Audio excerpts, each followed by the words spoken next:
Hey,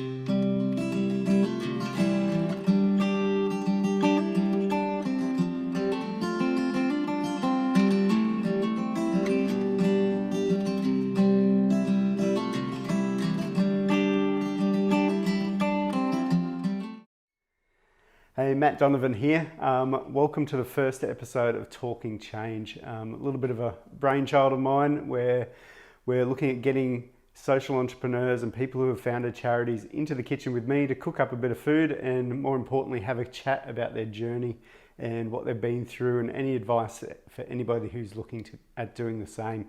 Today, it's just me. It's a bit of a trial. We're going to see how it comes out, but I'm going to run through my journey, some of the things I've learned along the way. And yeah, we're going to cook some beautiful food as well. So today we're making pumpkin risotto with a lovely pea pesto. Okay, beautiful. Let's get cracking. So we're doing the pumpkin risotto with the pea pesto today. So we've got our beautiful pumpkin from the Food for Change farm. So we're going to start prepping with that and then get on with it. Beautiful. Yeah, so we've got the gorgeous pumpkin from the Food for Change farm, and obviously we're here to talk about, you know, one of the big questions I always get asked, and that is, why did I start a charity? What motivated me? What was the things that sort of happened along the journey? And I guess most importantly, what have I learned from that particular journey? So I guess the main thing that I've learned along the journey is a real level of trust in myself and my instincts, and that belief that even though things can be out of control and you're not exactly sure why things are happening, that really core belief, and it comes from Steve Jobs, that the dots are going to join up in your future somehow. And we can't always see that big picture when we're in amongst everything. And it's something that's really come forward across my particular journey on that side of stuff. Alrighty, so we'll just take some of the skin off this pumpkin. Beautiful. Yeah, so I've just roughly cut up a couple of the chunks of the pumpkin. All looking good. We'll grab the pan and we're just going to roast these off in the oven first, just to add that little extra bit of flavour. Get them on. We've got them all on there, and we'll just season them up and we'll chuck them in.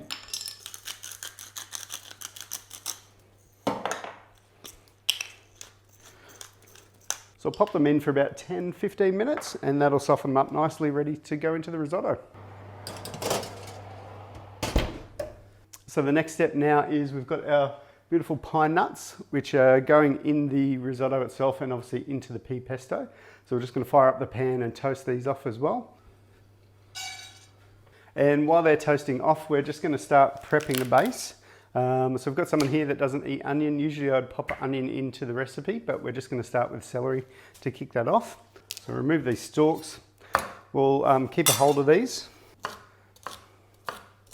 Beautiful. So that will do us. Next we'll get our arborio rice. Yeah. And we'll just measure up our full mug. So it should be enough for about 4 people. Beautiful, just had enough, love it. Next up, we've just got our veggie stock. So we're just gonna heat this up now and get that ready for our risotto. So with our leftover bits of celery we had before, we'll also pop them into the stock. And that'll just help add a little bit of extra flavour in for us as well.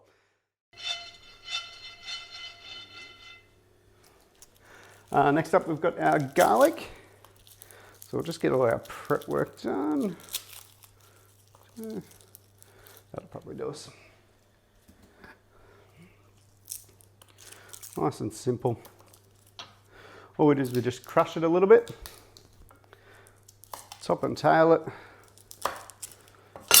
and she'll peel out nicely, hopefully. Beautiful.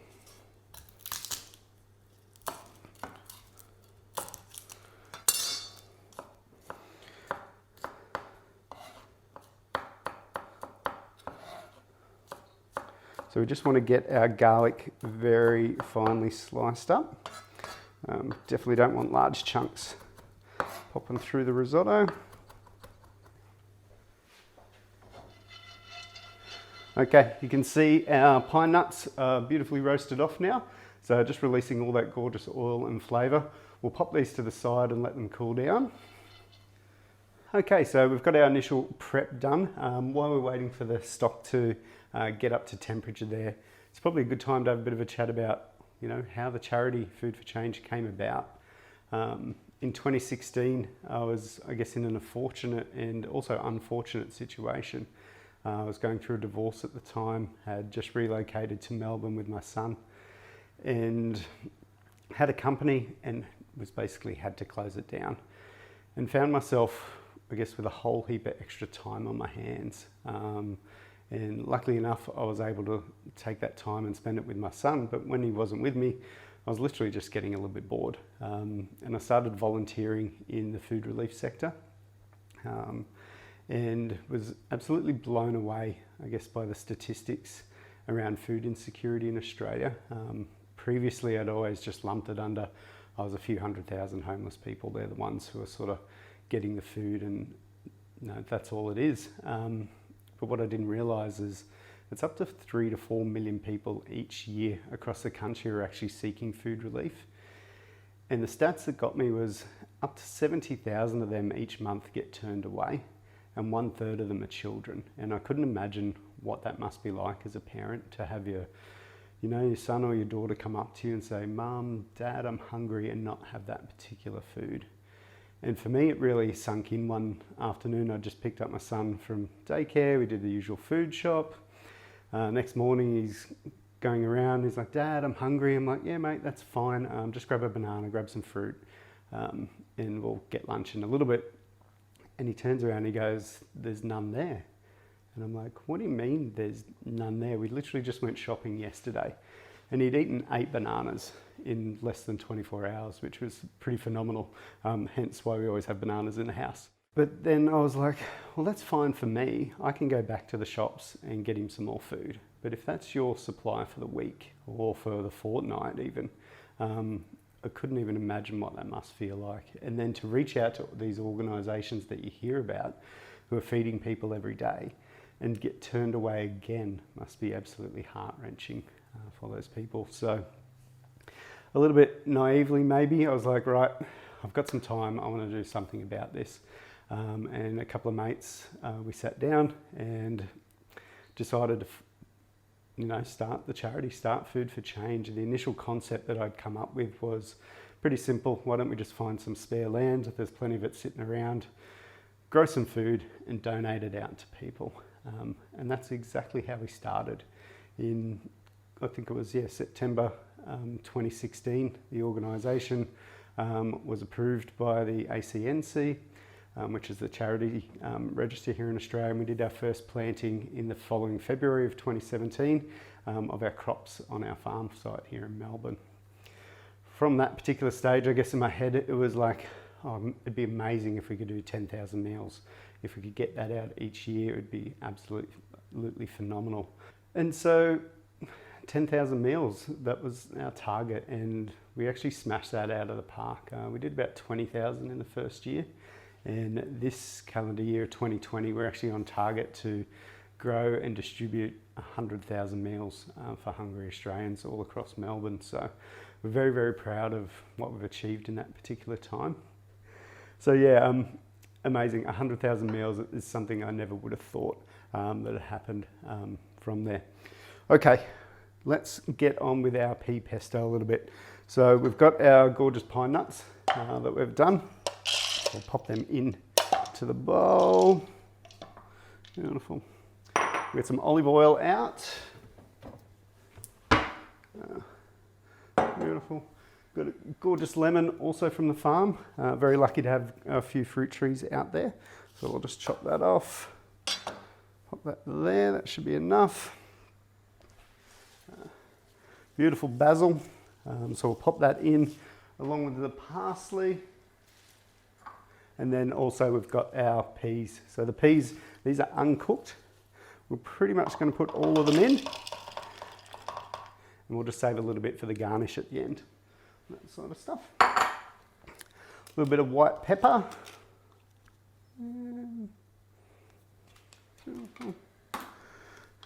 A a little bit of salt.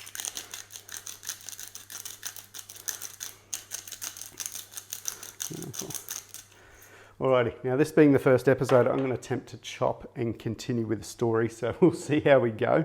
I've told the guys where the band-aids are if we need them, so hopefully it's not too bad. Beautiful. So we're just going to pull off all these basil leaves as we go. So during that time, I was constantly out in the public, going to farmers markets, talking about what we do, talking to volunteers, and just getting a good indication from other food relief organisations what was happening out in the, in the market is probably not the right word, but it's a word that we use. And one of the constant messages we kept getting was, I've got all this excess food. I've contacted Food Bank, I've contacted Oz Harvest, and they won't come and pick it up because the quantity is actually not big enough for them. So here in Melbourne, the Food Bank big factory is at a place called Yarraville. We're on the other side of the city, so for them to come across here, they have to go across toll bridges. It's quite a bit of a journey and obviously costs a lot of money. So there's not much point coming to the other side of town for, 10 loaves of bread and a couple of bananas. So they just don't pick up the food, and the food actually goes to waste. And to me, this just seemed ludicrous. We've got so many people who are needing the food. Surely there'd be a better way that we could actually do something. So in about 2017, we started designing a little bit of a system to combat that. And we built, a web-based application to facilitate the movement of food. So if you've got excess food, you could use the program and get that food out to organisations on the front line who are feeding people. At this particular time, the charity's going along really, really well. One of our directors ended up speaking to IGA and basically talking about sponsorship, and we had some meetings with them. On that particular time, we presented to them, our concept around a food rescue model. And unbeknownst to us, they're actually having the same problem as what the people were telling us, that their food quantities in the IGA stores were too small and they weren't being collected. And unfortunately, that meant a lot of food was getting sent to landfill, which is obviously not a good thing. So we partnered with them and had a bit of a chat about our program, and I'll just waz that up while we're from here. So we'll let that sit to the side at the moment. It's probably a little bit thicker than what we want. It's meant to be a bit like that because the way we're going to stir it through at the end will loosen it up. So I'll show you that a little bit later, but that's the pesto. Yeah, so we were chatting with IGA, who are having the same problem.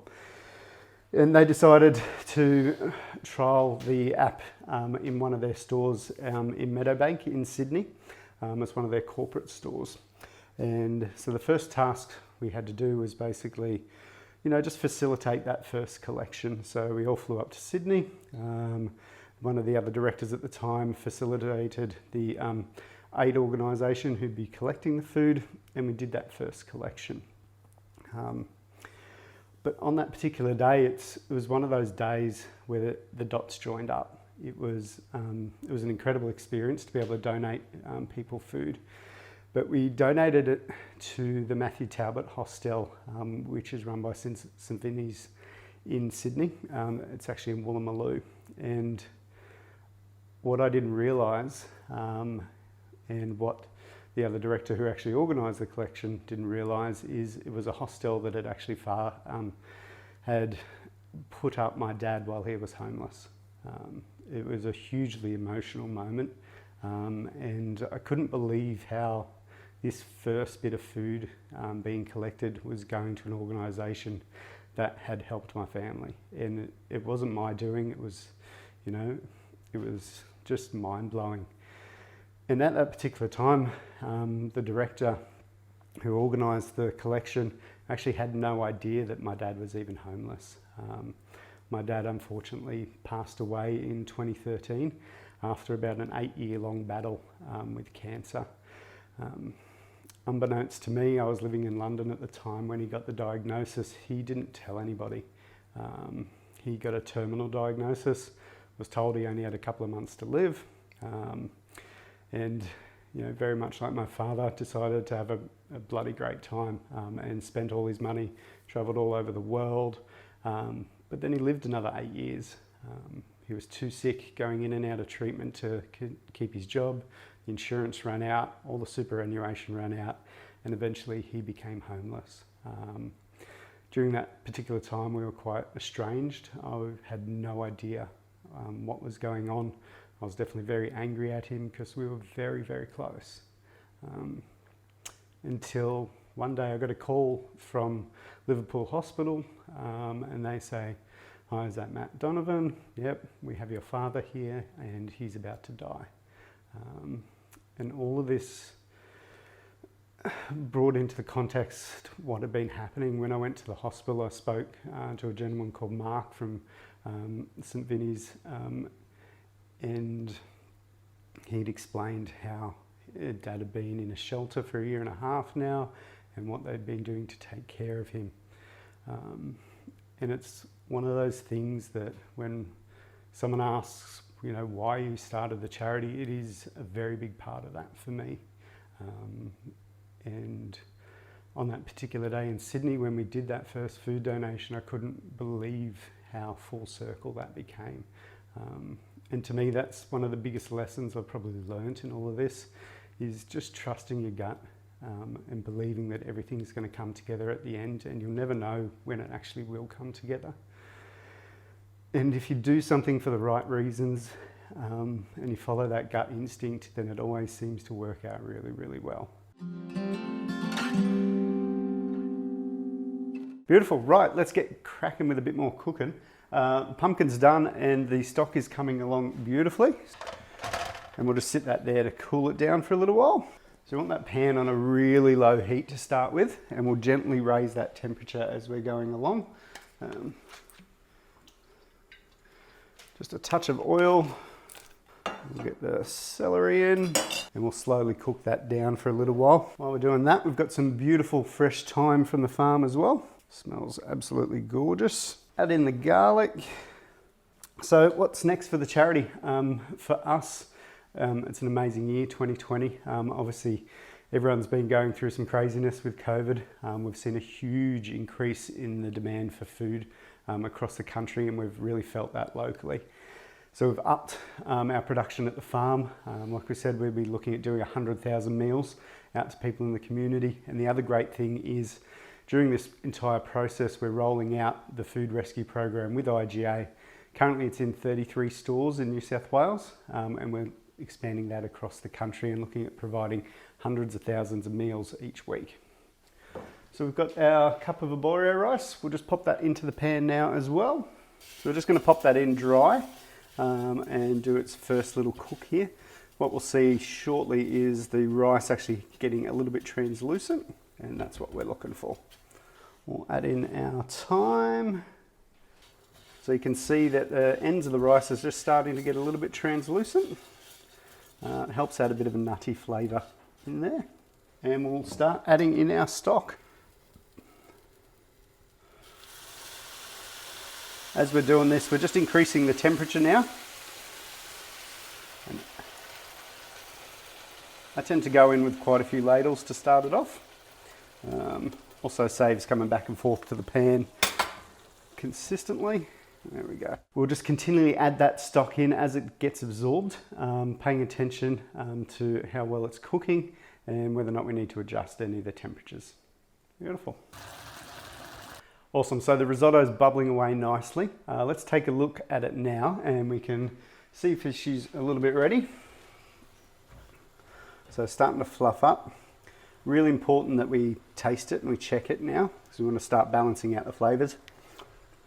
That's probably got another minute or so. So we've got our beautiful pumpkin. It's obviously cooled down now. So we'll just add that back into the stock for the last bit so it absorbs some of the flavour.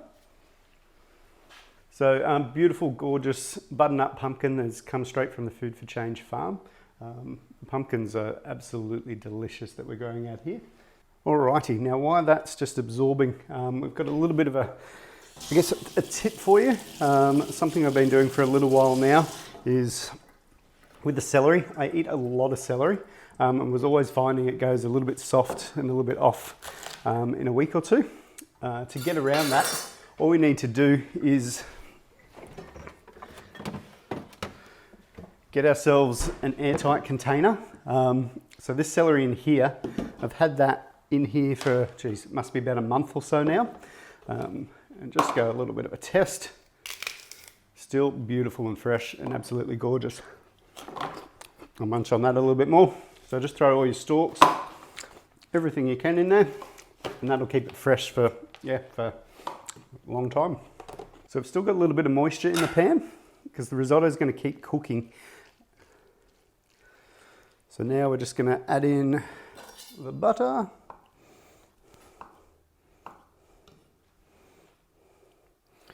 A whole heap of lemon. Beautiful.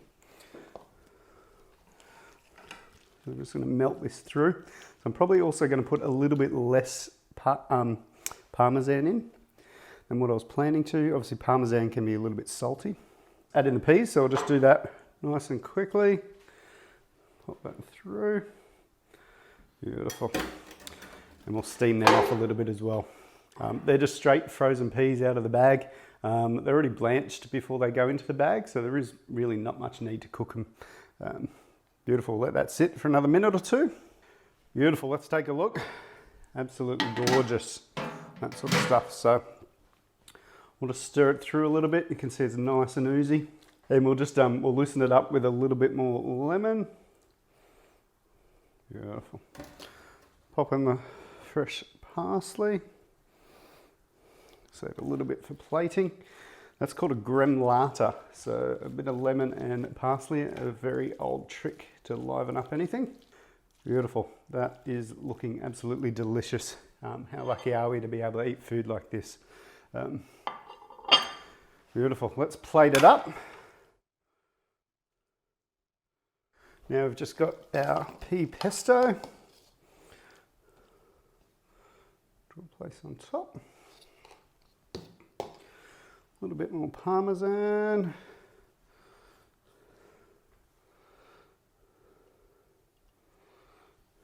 And just a hint of olive oil.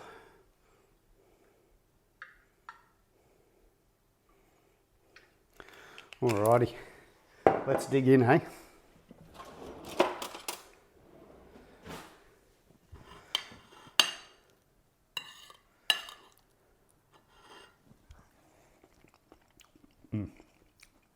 Yummy. The pumpkin is absolutely gorgeous.